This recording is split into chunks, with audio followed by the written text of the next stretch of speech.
Hello again. I'm often criticised because I allow people in the comments here to say whatever they like without deleting comments or banning anybody. Some people think that this is a dangerous way to carry on, but I could hardly disagree more. When the internet got going and ordinary people found they could access it fairly easily, there was a great deal of excitement among people whose views were out of sync with mainstream society. They had not in the past been able to get their books published, their letters didn't appear in the newspapers, they were not invited to speak on television or radio, they felt horribly isolated and alone. They didn't actually have a voice. Such people included home educating parents, Holocaust deniers, the followers of various obscure gurus, and 1,001 other categories. Now they could suddenly chat with fellow enthusiasts and believers all around the world. They could publish their views freely, even write books without needing to submit them to a traditional publisher. It was all very exciting. Anybody could say anything, and there was no way of stopping their views being heard.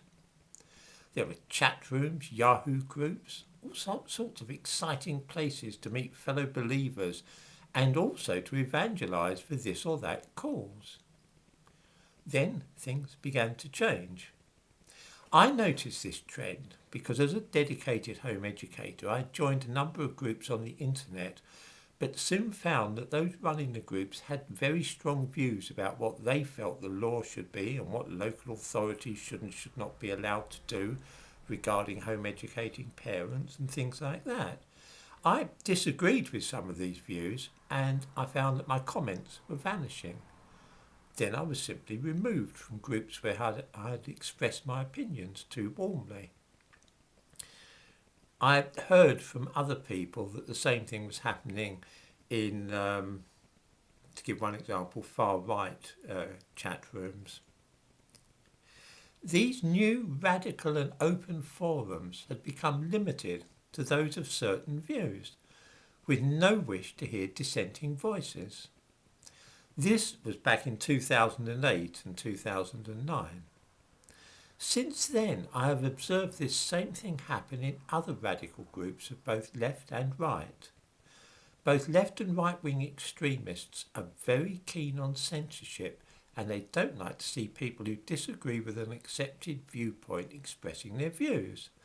I'm not going to name any groups, but this is happening with what are known as far-right groups, just as much as with those at the other end of the political spectrum. Neither are really keen on free speech.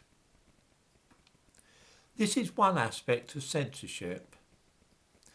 Then too, the larger forums, the social media sites, also engage in such practices, only on an even larger scale. Here on YouTube, for instance, discussions about race and ethnicity, the Holocaust, Zionism and other subjects is strictly controlled, and comments deleted if they contain certain keywords. This is absolutely appalling. The ostensible reason is to avoid the spread of what is sometimes called hate speech, and also to prevent people trying to discuss things like Holocaust denial. I often receive emails from people who accuse me of encouraging far-right political views and anti-Semitism on this channel, simply because I do not ban users and patrol the comments, deleting those which are unacceptable. My own view is that letting people talk and say what they please often reveals such absolutely nuts views, whereas if I started removing them, it might look as if I was frightened that what they were saying was true. In other words, allowing free speech often causes people to reveal themselves and to show that what they're saying isn't particularly sensible or wise. Hush it up, conceal it though, and there will always be the sneaking suspicion that what you've done is suppress a point of view which is quite reasonable but disagrees with your own. In some countries, for example, it's a crime to deny the Holocaust.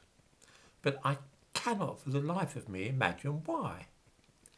If somebody is mad enough to write a book claiming, I don't know, say for instance that Germany and not the Allies really won the Second World War, should such lunacy be regarded as criminal? Or what about a book trying to prove that the Earth is flat? Allowing people to explain their views on such matters is exceedingly valuable, for it allows us to see just how crazy the claims are. Holocaust denial is in the same category, and I really can't imagine why anybody should be prevented from making claims of that sort, and, if they wish, trying to back them up with historical references. Of course, it's not just private forums on the internet and large social media sites which now routinely engage in censorship. Governments too, including the British government, are keen to get in on the act and suppress free speech. When it first emerged, the internet was a wonderful place where people could say all those things that they could not find an audience for elsewhere.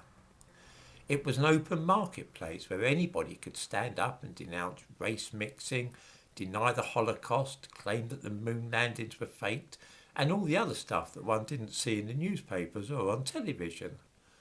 I suppose that it was too good to last. All of which brings me back to this channel and goes some way, I hope, towards explaining why I refuse to interfere in any way at all with the comments made here.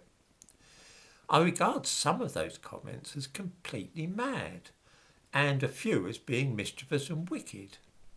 Many of them might offend people, but you see, that's what free speech looks like. Free speech doesn't mean people with whom you agree chatting and saying things that you think are right and proper. It means some people saying stuff about the Holocaust that any right-thinking person regards as insane, and still letting lunatics rave on without trying to stop them. I truly believe that this is healthier in the long run for us all. Over 1,000 years ago, St. Augustus said that truth is like a lion. It needs no protection, and that if you leave it to itself, truth will triumph as a matter of course over lies. I could not agree more.